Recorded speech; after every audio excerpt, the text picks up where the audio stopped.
En todo el mundo, los antiguos sitios megalíticos desafían nuestra percepción de la historia humana. Desde Stonehenge hasta las pirámides de Giza, pasando por las estatuas Moai de la isla de Pascua y la pirámide del Sol en Teotihuacán, estos sitios nos obligan a repensar de lo que fueron capaces nuestros antepasados, y si los hechos contenidos en nuestros libros de historia podrían no decir toda la historia de nuestro pasado. En medio de la interminable extensión del Océano Pacífico, en Micronesia, se encuentra un sitio megalítico tan inexplicable y misterioso como cualquiera en la Tierra. Un sitio que ha sido un caldo de cultivo de leyendas y secretos durante siglos. Y sin embargo, a pesar de su estatus como uno de los sitios antiguos más enigmáticos y únicos del mundo, la mayoría de las personas probablemente nunca hayan escuchado el nombre de Nam Madol. Quizás haya una buena razón para esto. La isla micronesia de Pohnpei está realmente en el medio de la nada. Frente a sus costas hacia el este se encuentran más de 5.000 millas de mar abierto hasta llegar a California, mientras que al oeste otras 2.500 millas de océano hasta Manila en Filipinas. La isla en sí es pequeña y en su mayoría insignificante, apenas 13 millas de terreno inhóspito de punta a punta, cubierta de espesas selvas y manglares, con una empinada montaña que se eleva en el medio. Sin embargo, a pesar de su ubicación remota y su terreno inhóspito, Pohnpei alberga los restos de la arquitectura megalítica en una escala sin precedentes en Micronesia. En las aguas poco profundas frente a su costa este se encuentra un complejo de piedra insondable, 92 islotes artificiales construidos sobre un arrecife de coral en un área de 1 milla de largo, todos conectados por una elaborada red de canales revestidos de piedra. Estos canales de piedra le dan al lugar su nombre, Nam Madol, que se traduce como «dentro de los intervalos». En tiempos más modernos, a Nam Madol se le ha dado otro nombre, la Venecia del Pacífico. No es difícil de ver el porqué. En todo el complejo hay una serie de estructuras increíbles hechas de enormes piedras de basalto, paredes de hasta 58 pies de alto y 17 pies de espesor. Columnas y edificios hechos de piedras que pesan entre 5 y 50 toneladas, apiladas en la manera en que uno podría construir una cabaña de troncos. Sorprendentemente, se ha estimado que se utilizaron más de 750.000 toneladas de piedra en la construcción del sitio. Como dijo David Childress, quien realizó varias investigaciones en Nam Madol en las décadas de 1980 y 90, todo el proyecto es de una escala tan enorme que fácilmente se compara con la construcción de la Gran Muralla China y la Gran Pirámide de Egipto, en cantidades absolutas de piedra y mano de obra empleada y el gigantesco alcance del sitio. Sencillamente, Nam Madol es, sin duda, uno de los yacimientos megalíticos más asombrosos de la Tierra, y de hecho, el único construido sobre un arrecife de coral. Pero, ¿quién podría haber construido algo así? En los tiempos modernos, la datación por carbono realizada en los megalitos de piedra en el sitio sugiere que la construcción de Nam Madol comenzó alrededor de 1180 después de Cristo, lo que lleva a la conclusión de que Nam Madol fue construido por la dinastía Sodeleur, que gobernó la isla de Pohnpei en ese momento. Según esta teoría, cuando los Sodeleurs fueron derrocados a fines del siglo XVII, el sitio fue abandonado, dejando las misteriosas ruinas que permanecen hasta el día de hoy. Y sin embargo, estudios adicionales realizados en el sitio indican que el asentamiento más antiguo se remonta mucho más allá de 1180 después de Cristo, hasta el siglo II a.C., o tal vez incluso más allá. Quizás el misterio de Nam Madol va muchos años más allá de la dinastía Sodeleur. Si Nam Madol fue construido hace 1000 años por la dinastía Sodeleur, surge una simple pregunta: ¿cómo lo hicieron? En primer lugar, no existen canteras de piedra en las inmediaciones del sitio, lo que significa que las enormes piedras de basalto que componen Nam Madol deben haber sido transportadas allí desde otro lugar. ¿Pero cómo? La isla de Pohnpei es demasiado accidentada para cruzar con piedras, lo que significa que, ya sea que los constructores de Nam Madol consiguieran las piedras de la isla o de otra pequeña isla en algún otro lugar de la zona, tendrían que haberlas transportado a través del océano hasta el lugar. Inicialmente, algunos proponen que podrían haber hecho esto utilizando balsas de bambú, una teoría que se invalidó rápidamente cuando se consideró el peso de las piedras utilizadas en Nam Madol.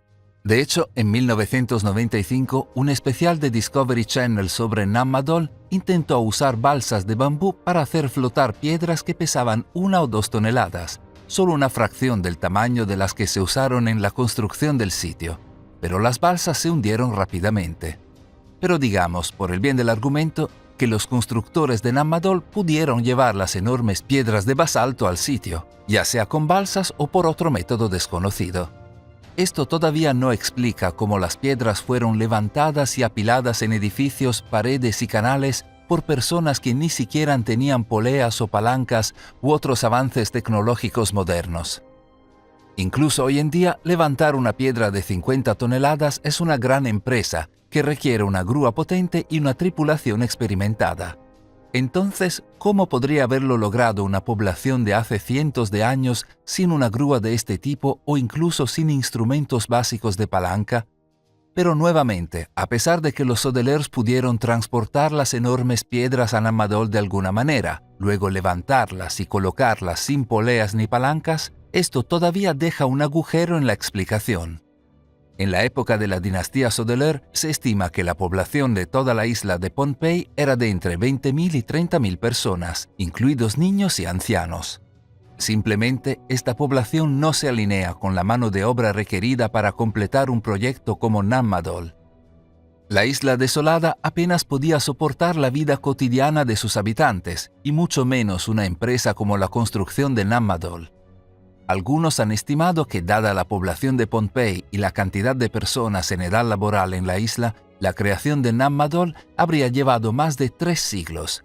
Lo que todo esto significa es simple. Aunque los científicos creen que Nammadol fue construido por la dinastía Sodeler hace unos 800 años, en realidad no tienen idea de cómo se construyó. Para responder a esta pregunta, es posible que tengamos que buscar en otro lugar. Según la historia oral del pueblo pohnpeiano, Nammadol tiene un origen muy específico.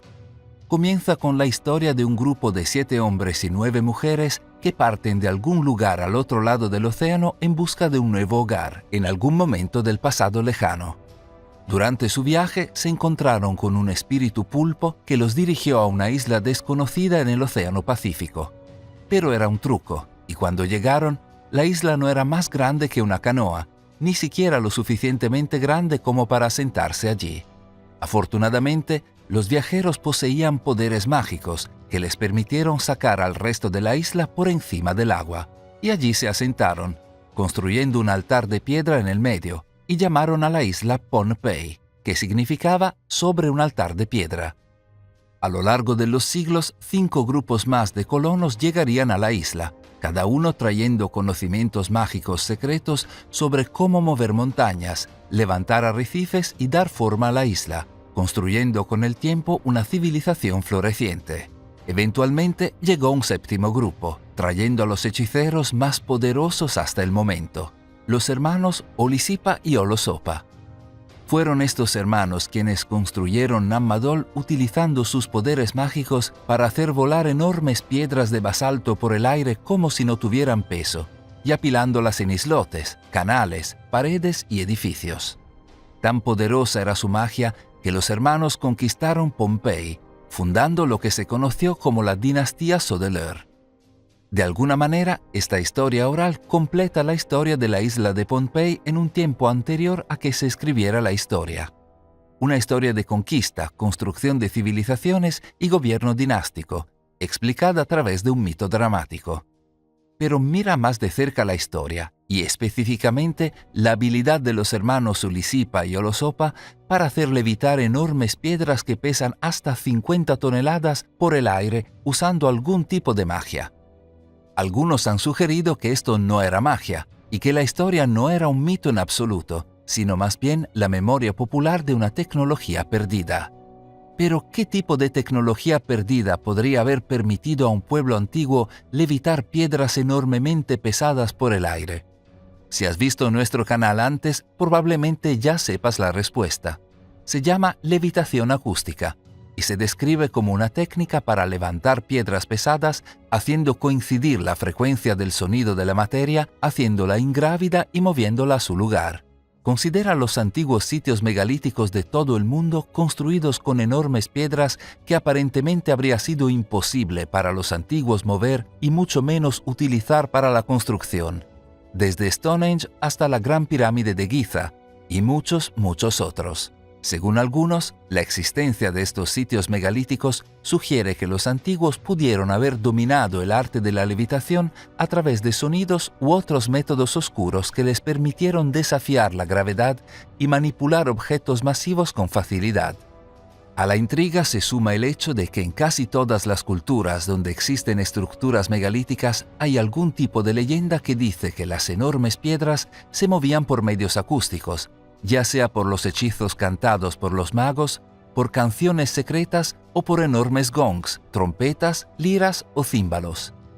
Si deseas saber más sobre los secretos de la levitación acústica, asegúrate de ver nuestro vídeo que explora el tema en detalle haciendo clic en la esquina superior derecha o abriendo el enlace en el comentario fijado en la parte superior. Pero, ¿podría haberse utilizado la levitación acústica en Nammadol? ¿Será el secreto detrás de un pueblo antiguo que movía y apilaba piedras de muchas toneladas, registrado en la historia local como dos hermanos con poderes mágicos? Quizás, o quizás haya otra explicación para Nammadol que es aún más increíble. Durante siglos, la tradición pompeyana ha advertido sobre los terribles poderes asociados con Nammadol. Los lugareños creen que el sitio es atendido por espíritus colocados allí por los antiguos para protegerlos de los forasteros, y que cualquiera que perturbe el sitio será maldecido. Tal vez esto solo sea un mito promulgado por los lugareños para disuadir a las potencias coloniales de dañar su historia. Pero, ¿y si no lo es? Los forasteros de Europa llegaron por primera vez a la isla de Pohnpei a principios del siglo XIX. Después de lo cual inmediatamente tomaron nota de las ruinas de Nammadol. Uno de los primeros en hacerlo fue el cirujano de un barco mercante llamado Dr. Campbell, quien registró elocuentemente el sitio en un artículo de 1836 titulado Isla de la Ascensión. En sus palabras, Nammadol fue la obra de una raza de hombres que supera con creces a la generación actual, sobre cuya memoria han rodado muchas eras, y cuya historia el olvido ha ensombrecido para siempre, cuya grandeza y cuyo poder solo ahora se puede rastrear desde los restos dispersos de las estructuras que han levantado, que ahora ondean con árboles de hoja perenne sobre las cenizas de su gloria pasada, dejando a la posteridad el placer de la especulación y la conjetura. Durante décadas eso fue todo el conocimiento europeo sobre Nammadol, especulaciones y conjeturas. Hasta la década de 1870, cuando un antropólogo polaco llamado John Kubary llegó a Pohnpei en medio de un viaje histórico. Kubary había aceptado un trabajo en una empresa comercial en 1869 que lo envió por todo el mundo a las islas del Pacífico. Allí visitó las islas de Samoa, Palau, Ebon, Yaluit y otras, reuniendo muestras nunca antes vistas y ganándose la reputación de ser uno de los mejores coleccionistas de la Tierra.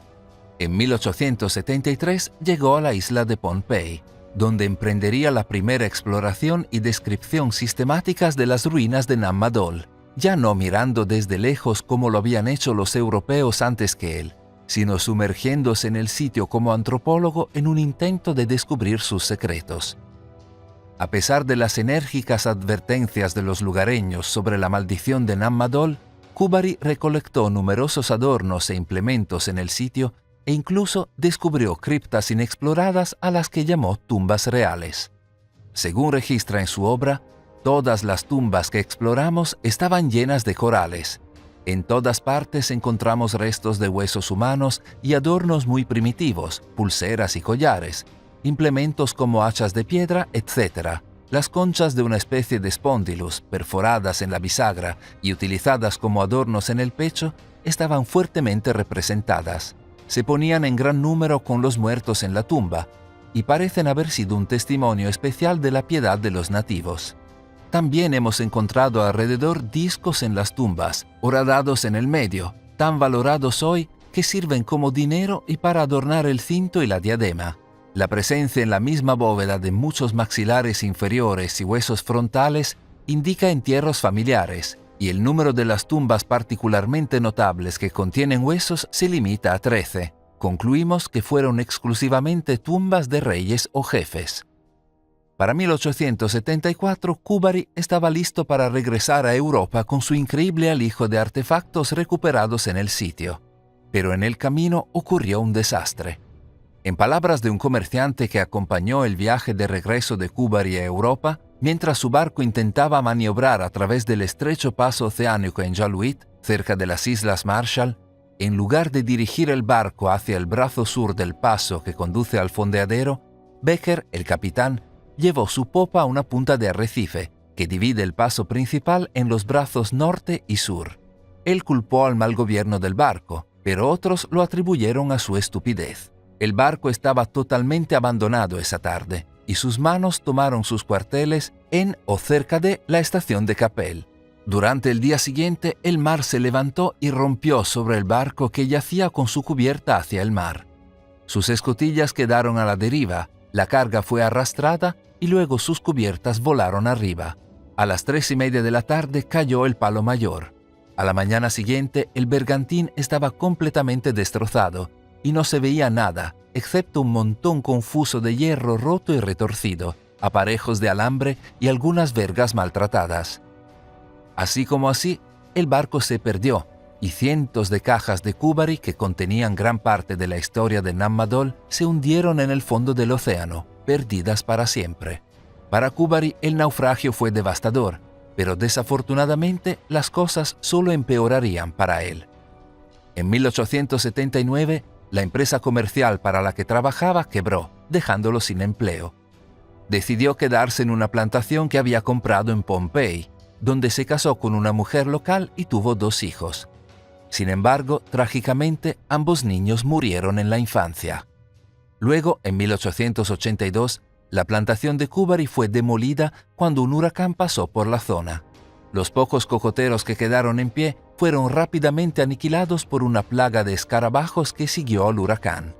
Sin ningún otro lugar a donde ir, Kubari se dedicó lentamente a reconstruir su plantación, aceptando trabajos intermitentes con empresas comerciales o museos, que lo enviaban a recorrer las islas del Pacífico cuando podía. Eso fue hasta 1895, cuando los pompeyanos locales se rebelaron contra el dominio español sobre su isla y destruyeron por completo la plantación de Kubari de una vez por todas. Sin esperanza y sin un centavo, Kubari se suicidaría en 1896.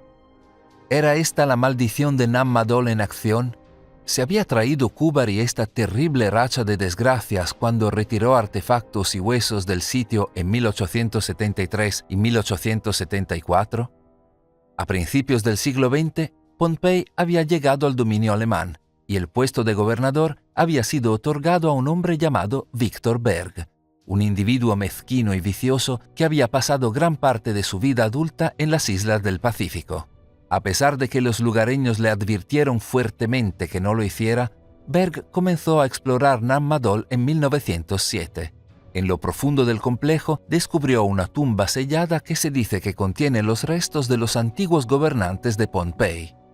Sorprendentemente, dentro de la tumba, Berg encontró restos óseos diferentes a los que había visto antes. Los huesos eran enormes, aparentemente pertenecientes a una raza de gigantes de unos 10 pies de altura.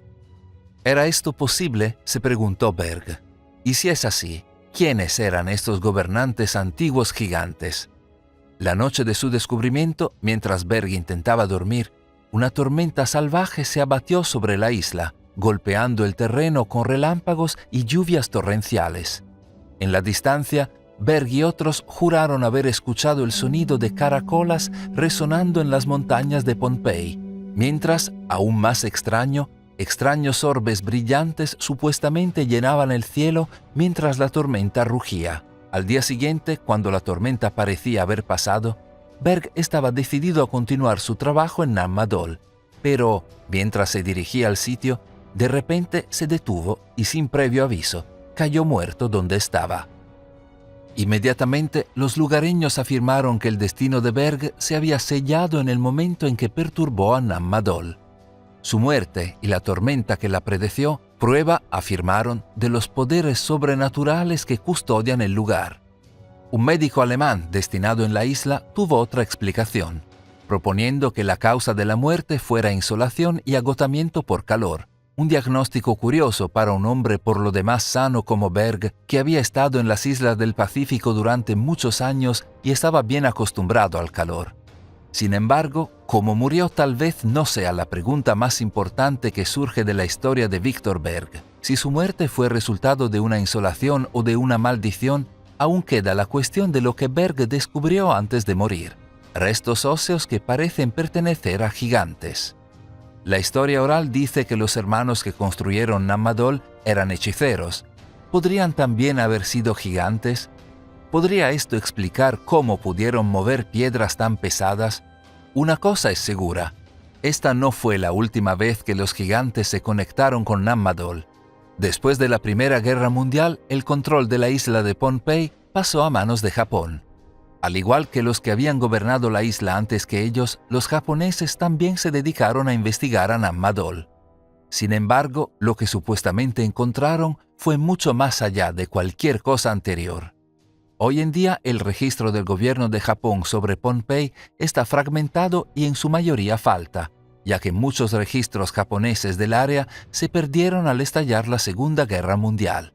Sin embargo, algunas fuentes restantes indican que antes de la guerra, los científicos japoneses descubrieron que las ruinas existentes de Nammadol, construidas sobre el arrecife de coral, eran solo una pieza de rompecabezas, que de hecho, Nammadol se extendía más hacia el océano y debajo de las olas, así que en realidad era toda una ciudad hundida. Fue allí donde se dice que los japoneses encontraron enormes ataúdes de platino en el fondo del océano.